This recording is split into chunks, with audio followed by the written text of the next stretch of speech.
Bonjour à toutes et à tous, c'est Emmanuel Correa. Dans cette vidéo, je vous invite à découvrir les nouveautés concernant le logiciel Adobe XD. Ce mois d'octobre 2018 est vraiment très riche en innovation et c'est ce que nous allons voir dans cette vidéo. La mise à jour d'octobre 2018 est vraiment très intéressante. En voici la liste. Nous avons enfin la possibilité de créer des animations de nos plans de travail, alors autres que juste des transitions. Maintenant, on va pouvoir faire de vraies animations. On verra ça en détail. Et rien que pour ça, cette mise à jour est vraiment très intéressante. Autre nouveauté aussi, enfin, c'est la possibilité de simuler des gestes tactiles dans les prototypes. Par exemple, un cliquer-glisser. Donc cela ajouté à l'animation automatique, cela va nous donner vraiment des simulations d'interaction vraiment très intéressantes. Les symboles liés font leur apparition. Donc les symboles liés, ce sont des symboles qui seront créés dans d'autres documents que vous importerez dans votre document actuel et seront liés à leur document d'origine, ce qui vous permettra, lorsque vous ferez des modifications, de reporter cette modification dans plusieurs documents à la fois. L'apparition de modules externes va permettre d'enrichir XD. Ces modules sont créés par des entreprises tierces. Et si vous cliquez là, vous allez voir une liste assez impressionnante déjà de modules créés actuellement. Donc on va retrouver des choses un peu intéressantes qu'on avait déjà vues, mais du coup qui n'étaient pas intégrées à XD. Par exemple UI Faces qui nous permet d'aller peupler nos formes, nos avatars. Et on va retrouver des tas de petites choses comme ça. Donc là, j'ai pas encore fait le tour de tout ce qui était proposé. Mais quand je vois par exemple Data Populator, là je me dis que voilà, ça risque d'être très intéressant pour peupler donc tous nos documents assez vite. On pouvait ouvrir des formats Photoshop dans XD. Maintenant, on peut le faire aussi avec Illustrator. On récupérera l'ensemble des plans de travail créés dans Illustrator et tous les éléments, bien sûr, vectoriels que nous aurons réalisés dans Illustrator seront reconnus dans XD et seront du coup modifiables dans le logiciel. Pour continuer dans l'idée de l'intégration dans la Creative Cloud, nous avons maintenant la possibilité d'exporter vers After Effects. Alors là, les animateurs vont s'en donner à cœur joie. Il y avait déjà pas mal de designers qui se servaient d'After Effects pour simuler un petit peu le fonctionnement de leur prototype. Maintenant, ce sera encore plus facile de le faire puisque nous pourrons exporter tous nos plans de travail directement dans After Effects et chaque plan de travail sera considéré comme une composition et du coup, tous les éléments seront disponibles pour être animés immédiatement dans After Effects. Une nouveauté aussi intéressante ici, c'est la lecture vocale.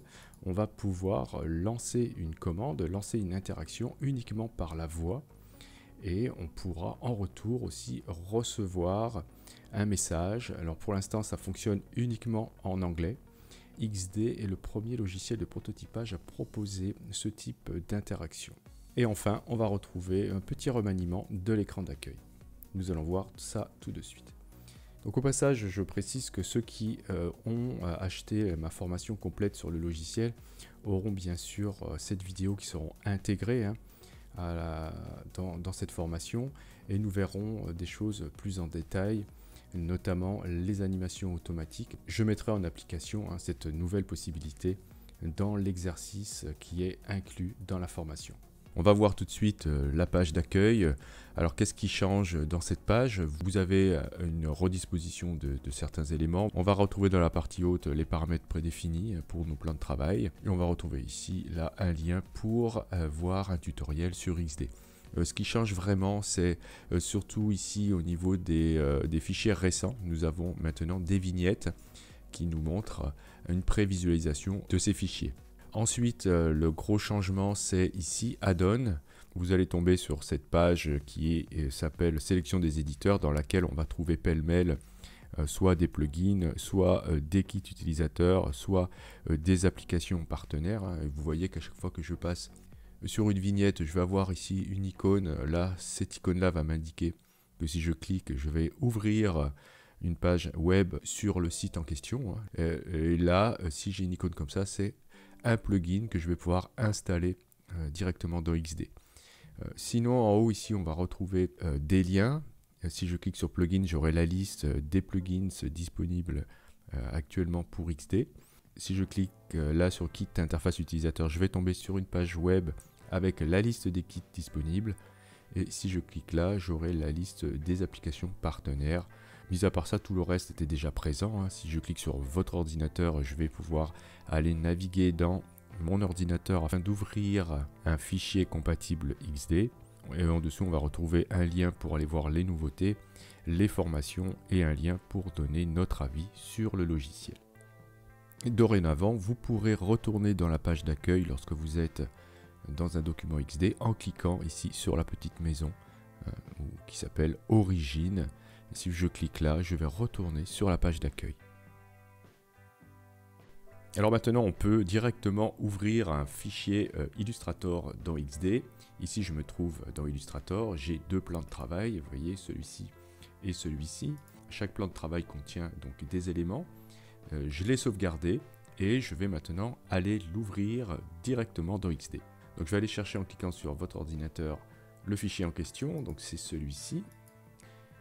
Donc vous voyez, c'est pas une importation, hein, c'est vraiment une ouverture. Et je vais retrouver exactement ce que j'avais dans Illustrator, avec chaque élément a été converti au format XD. Et puisque c'est des vecteurs, je vais pouvoir faire toutes les modifications que je souhaite dans XD. Je vais retrouver l'ensemble des éléments ici que j'avais créés dans Illustrator, hein, rangés de la même manière dans les calques, ce qui me permettra, si j'ai réalisé par exemple un wireframe ou un design complet dans Illustrator, de pouvoir directement le prototyper dans XD sans perdre de temps. Nous allons voir maintenant comment on peut exporter depuis After Effects. Vous voyez ici, j'ai trois plans de travail. Si je les sélectionne, les trois, je peux aller maintenant depuis le menu hamburger sur Windows, aller chercher ici exporter et vous allez trouver After Effects. Sur Mac, bien sûr, il faudra aller dans la barre de menu principale, dans fichier et vous aurez exporté et vous allez trouver la même chose bien sûr. Sinon, vous pouvez utiliser le raccourci CTRL ALT plus F sur PC, commande ALT plus F sur Mac. Donc si vous faites ça, ça va ouvrir directement After Effects dans lequel vous allez trouver vos plans de travail. Ici, je les avais appelés page 1, page 2, page 3. Donc, elles seront regroupées dans des compositions séparées. Ok.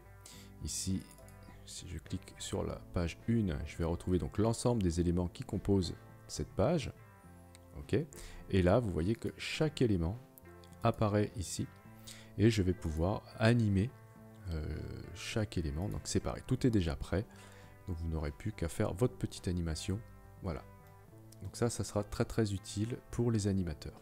En ce qui concerne les plugins, alors sur Mac, vous aurez maintenant dans la barre principale de menu ici, plugins, vous cliquez dessus, vous aurez la possibilité d'aller gérer et installer d'autres plugins. Sur Windows, vous cliquez sur le menu hamburger, vous allez chercher ici plugins. Vous allez retrouver ici les plugins que vous avez déjà installés. Okay. Et si vous cliquez sur découvrir des plugins, vous allez ouvrir ici une boîte de dialogue avec la liste des plugins que vous pouvez aller installer. Vous aurez ici la liste des plugins que vous avez installés. Alors moi j'en ai installé déjà deux, ok, notamment ici UI Faces. Alors chaque plugin a son mode de fonctionnement, hein. Je ne vais pas tous vous les expliquer, je vais juste vous montrer voilà, le principe d'un plugin. Ici j'ai des éléments que j'aimerais remplir avec des avatars. Et j'ai téléchargé donc le fameux plugin UI Faces que je retrouve ici. Et regardez, là on va retrouver donc ce qu'on avait déjà sur le site UI Faces. Ok, donc là je vais choisir la source des figures et je ne vais pas cocher le reste ici. Et je vais cliquer ici sur Apply Faces et voilà, il m'a mis automatiquement trois avatars différents dans mes formes. Donc ça c'est très utile pour aller vraiment très vite pour remplir des formes comme ça. Alors attention, ça ne marche pas pour l'instant avec une grille de répétition. Si je l'utilise là-dessus, vous verrez que ça ne marche pas pour l'instant. Ok, on va avoir un petit message d'erreur, voilà, ça ne supporte pas les grilles. Ok, donc on va voir juste après ce qui s'appelle Voice. C'est la possibilité d'activer une commande à partir d'une voix, d'un message vocal. Okay. Ici, je vais mettre en mode prototype. Et là, par exemple, regardez, j'ai relié ce rond ici à cette page. Et maintenant, si je clique ici sur le lien, on a un déclencheur qui s'appelle voix. Et vous voyez que pour l'instant, c'est uniquement en anglais. Alors, j'écris I, je pourrais écrire go. Ok, donc si je dis go, ça m'ouvre cette page. Alors après, je peux décider de l'action, hein. Soit c'est une transition, soit vous verrez animation automatique là tout à l'heure. C'est très très intéressant. C'est vraiment ça qui m'excite beaucoup dans cette nouveauté. Ok, donc après on va retrouver les choses qu'on a déjà vues, mais il y a quelque chose de nouveau ici, c'est la possibilité de faire une lecture. Donc vous pourrez dire, si vous dites quelque chose, ça va vous répondre autre chose. Donc pour l'instant, je ne sais pas pourquoi, mais moi sur PC, ça m'a rien répondu. Alors c'est peut-être lié à mon synthétiseur vocal, je sais pas trop, essayez pour voir si ça marche. Ici j'ai juste demandé de faire une transition donc, sur cette page. Ok, si je dis go, alors on va essayer, je vais lancer la preview, je clique ici. Ok, pour activer votre micro, il va falloir maintenir la barre d'espace enfoncée, ok, tout en parlant. Si c'est la première fois que vous le faites, XD va vous demander l'autorisation d'utiliser votre micro. Donc là, si j'appuie sur espace et que je dis go, voilà, la transition s'est effectuée. Donc voilà comment fonctionne la commande voix. Hein, j'ai mis voice, mais en fait ça a été traduit, hein, donc c'est bien voix. Pour l'instant c'est qu'en anglais, mais bon, je pense que dans l'avenir, il y aura des traductions dans plusieurs langues et on va pouvoir faire des choses très intéressantes. Avant de voir les animations et les nouvelles transitions, on va parler brièvement de la possibilité donc d'avoir maintenant des symboles liés. Okay, donc je vais aller ouvrir un fichier dans lequel j'ai un tout petit symbole, un symbole très simple. Voilà, ici, donc vous voyez, ici j'ai créé un symbole avec ces deux formes. Je l'ai mis dans mes actifs en tant que symbole. Et si je le copie, ok, que je me mets sur un plan de travail, je vais me mettre en mode design, ce sera plus parlant. Et je me mets, voilà, je le colle. Ok, vous voyez que maintenant, on a ici un lien qui nous indique, de la même manière que lorsqu'on importe un élément depuis notre bibliothèque, on a ce lien là qui nous indique que c'est lié, okay, que ce symbole est lié. Donc si j'opère une modification depuis mon document d'origine à partir duquel j'ai copié ce symbole, par exemple je souhaite que le fond ne soit plus en bleu, mais pourquoi pas en orange, voilà, ok, si j'enregistre ce document, très bien, je retourne là, on voit que voilà, ça devient plus vert ici, ça passe en bleu, ça nous indique qu'il y a eu une modification du symbole. D'ailleurs, on voit ici une petite alerte à ce niveau-là, ok. Et si je clique là, on voit que voilà, ici, on a une petite animation qui nous montre que voilà, il y a eu une mise à jour de symbole qui est disponible. Alors, si je passe mon curseur ici sur le lien qui est bleu maintenant, on voit voilà, la nouvelle version, vous voyez. Donc elle est bleue actuellement, et rappelez-vous, je l'ai passée en orange. Regardez, si je survole ici l'icône, voilà, on voit maintenant que le symbole a changé de couleur. Si je souhaite le mettre à jour, j'ai plus qu'à double-cliquer, et voilà, il est automatiquement mis à jour. Si je clique là, par contre, je vais pouvoir modifier dans le document source, donc ça va m'ouvrir le document source, ici, à ce niveau-là, et on va faire une nouvelle modification. Par exemple, je le mets en vert cette fois-ci, ok, je l'enregistre. Et du coup, quand je retourne dans mon document, évidemment, j'ai la possibilité de refaire la même chose, ou alors de cliquer ici sur mettre à jour tous les symboles. Actuellement, il n'y en a qu'un qui a changé. Donc ça sera très utile lorsque vous aurez beaucoup de symboles. Si vous avez fait un plan de travail dédié uniquement à vos symboles, vous allez pouvoir, en un seul clic, du coup, tous les mettre à jour. Si vous ne souhaitez pas le mettre à jour, vous pouvez ici, à l'aide d'un clic droit, décider de créer un symbole local. Ok, donc maintenant ce symbole-là sera uniquement attaché à ce document-là. Nous allons maintenant voir les animations et les nouvelles transitions. Alors jusqu'à présent, on pouvait vraiment pas faire ce qu'on voulait. On pouvait pas faire, par exemple, de transition latérale. On pouvait uniquement faire scroller verticalement le document et on pouvait pas le faire horizontalement. Et bien sûr, on n'avait pas d'animation disponible au niveau, par exemple, du changement de la taille des icônes ou ce genre de choses. Et vous avez vu, si vous avez suivi la dernière mise à jour de septembre, qu'on pouvait, grâce aux transitions minutées, faire une simulation d'une barre de chargement. C'était très pénible à réaliser, alors que maintenant, grâce aux animations, on va pouvoir faire des choses vraiment très facilement. Alors je vous montre ici, je vais sélectionner ce plan de travail, je vais me mettre ici en mode aperçu, et vous allez voir que voilà, cette animation a été réalisée très simplement. Regardez, j'ai ici un curseur que j'ai designé très simplement dans mon plan de travail, et regardez, hop, hop. Donc là, je clique, je maintiens le clic et je fais vraiment une simulation d'un cliquer-glisser sur mon écran. Et regardez aussi les ronds ici.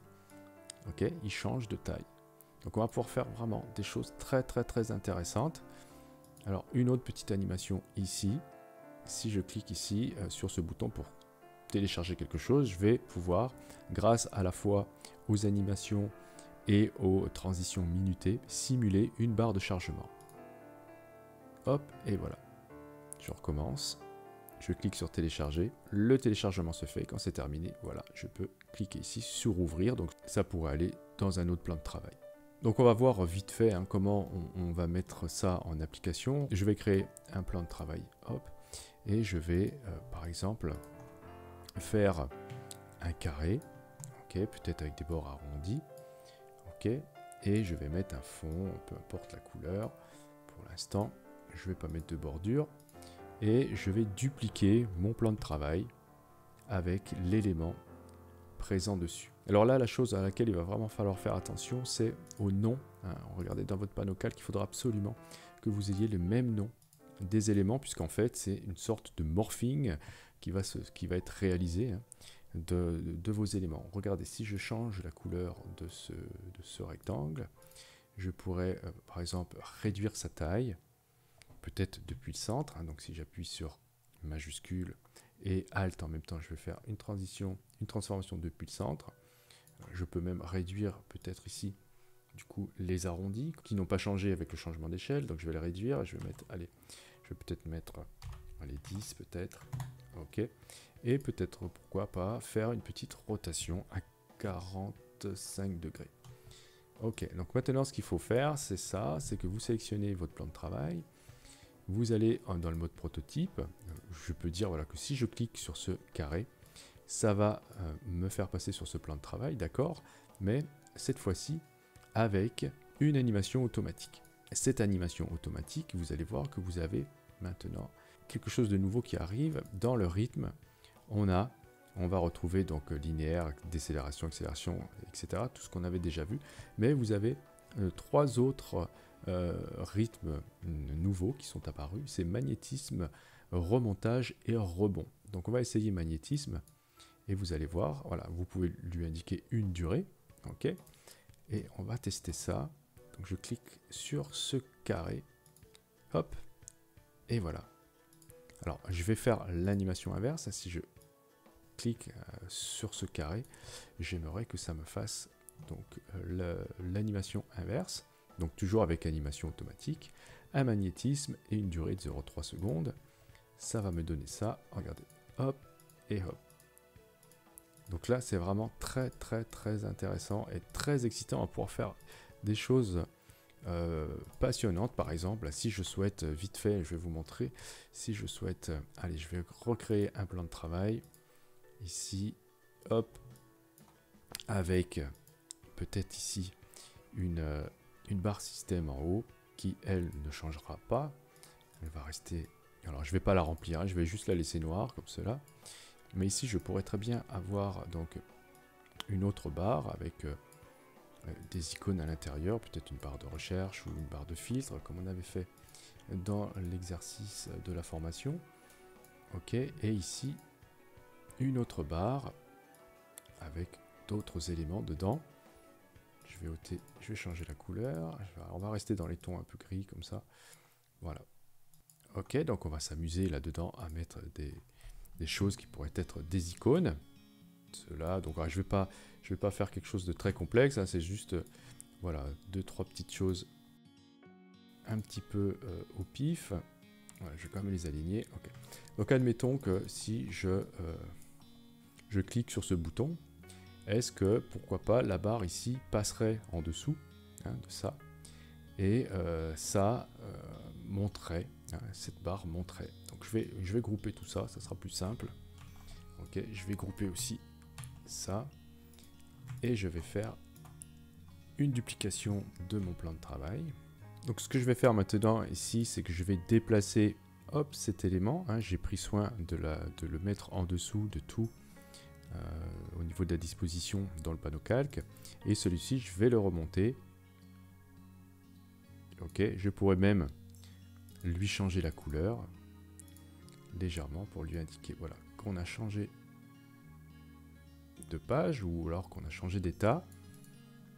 Et regardez, en mode prototype, je vais dire que voilà, quand je vais cliquer sur cet élément-là, ça va m'ouvrir cette page avec une animation automatique. Et cette fois-ci, j'ai choisi peut-être accélération, décélération. Ok, je peux faire l'inverse, c'est-à-dire que lorsque je vais cliquer maintenant, je vais revenir à cet état. Et voilà le résultat. Si je clique là, hop, et hop. Alors en ce qui concerne le glisser, très rapidement, de quoi ça parle ça? Je vais refaire un plan de travail ici. Je vais créer un rectangle, ok, que je vais centrer peut-être, voilà, ce sera plus juste, et mettre ici une petite couleur pour qu'on puisse bien l'identifier. Je vais le dupliquer, et le dupliquer encore, voilà. Je vais grouper le tout. Très bien, je vais dupliquer ce plan de travail. Ici, je vais faire glisser, voilà, ces carrés. Je pourrais m'amuser, par exemple, regardez, sur le premier plan de travail, à réduire ce carré-là. Alors, je vais essayer de me mettre voilà, avec une valeur, je me suis mis à 181, ok. Donc, celui-ci passerait à 181 aussi. Et celui-ci aussi, il faudrait qu'il soit à 181. On va dire que voilà, les images qui arrivent sont agrandies, tandis que les autres sont plus petites. Ok. Donc voilà, ici, je vais me sélectionner ce plan de travail, aller en mode prototype. Vous double-cliquez sur ce carré, vous pointez l'autre plan de travail, ok. Et ici, dans déclencheur, au lieu d'avoir appuyé, vous allez choisir faire glisser. Ok, donc vous avez comme action, vous allez utiliser une animation automatique. Ok, et là, vous allez choisir soit linéaire, soit ce que vous souhaitez. Mais là, je vais laisser avec linéaire et on va voir ce que ça va nous faire. Ok, donc et regardez, hop, voilà, l'animation se joue donc dans les deux sens.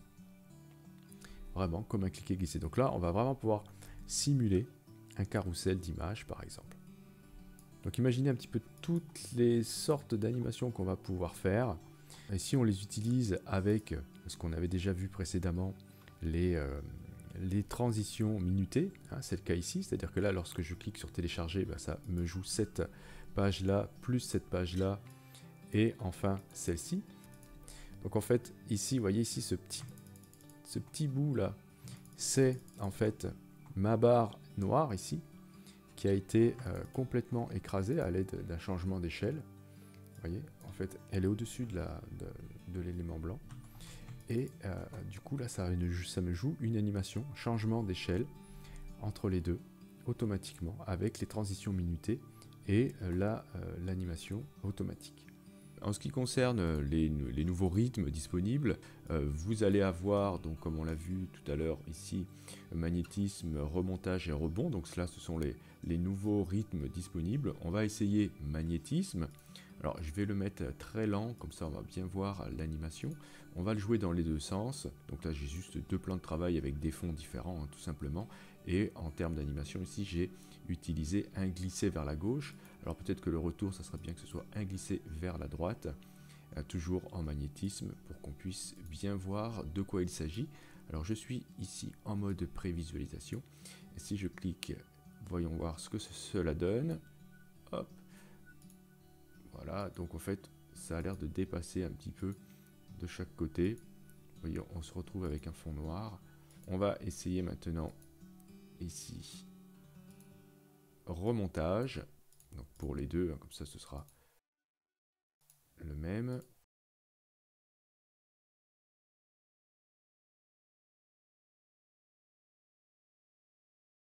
En fait, voilà ce que ça fait, ça part vers l'avant avant de jouer l'animation.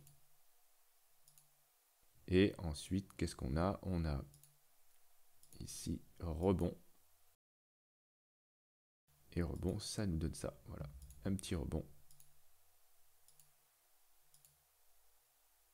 En ce qui concerne les utilisateurs PC, lorsque vous êtes en mode prototype, vous pouvez maintenant, par exemple si je clique sur ce plan de travail et que je lance une prévisualisation, vous avez maintenant la possibilité, donc si vous appuyez sur la touche Windows plus G, la possibilité d'enregistrer votre prototype donc à l'aide des outils dans Windows qui vous permettent d'enregistrer votre écran.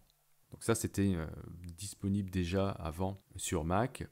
Et voilà, là, ça vient d'arriver maintenant sur Windows. Donc voilà ce que je pouvais vous dire sur les nouveautés d'octobre pour Adobe XD. Et franchement, là, ça commence à devenir vraiment passionnant. Je vous remercie d'avoir suivi cette vidéo. Si vous avez aimé, cliquez sur j'aime, ce sera très important pour le référencement de la chaîne. N'hésitez pas aussi à me faire part de vos remarques dans les commentaires. Si vous n'êtes pas déjà abonné, cliquez sur abonnez-vous. N'oubliez pas la petite clochette pour être averti des prochains tutos. Et on se dit justement à la prochaine pour un prochain cours ou un prochain tuto.